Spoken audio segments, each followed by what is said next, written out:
u sukobima, znači, svaka strana koristi ono što ima.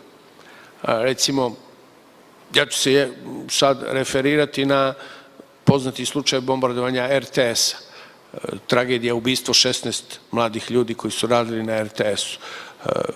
Obično se ovi na zapadu kažu gađali smo RTS, da je NATO gađao RTS 1999. godine zato da spreči propagandu Miloševićevog režima. To nema blage veze sa istinom.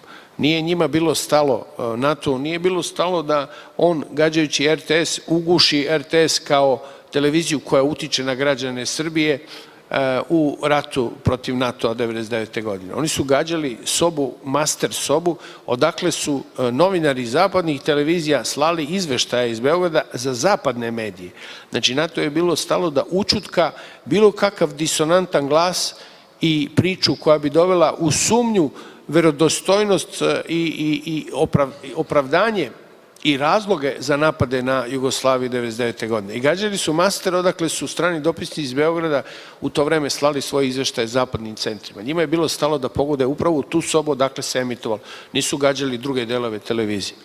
Znači, oni su želi, ili bitka da bi se javnost na zapadu uverila da je NATO u pravu kada bombarduje Jugoslaviju 1999. godine, bitka je bila da se spreče bilo kakvi izveštaj iz Beograda da se vidi da narod peva, stoji na mostovima i da ljudi sede po kafićima. To je bio cilj, da bi se jednostavno ta slika eliminisala iz elektronskog spektra zapadnih medija.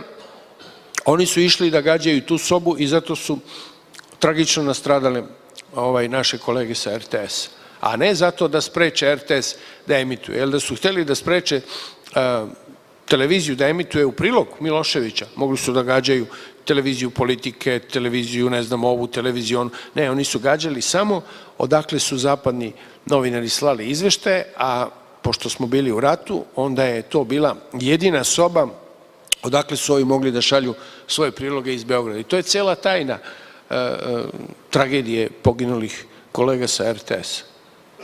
Upravo u tome. Dakle, da ponovim, kada je reč o propagandi, ona se svodi na to da dobijete javnost za sebe.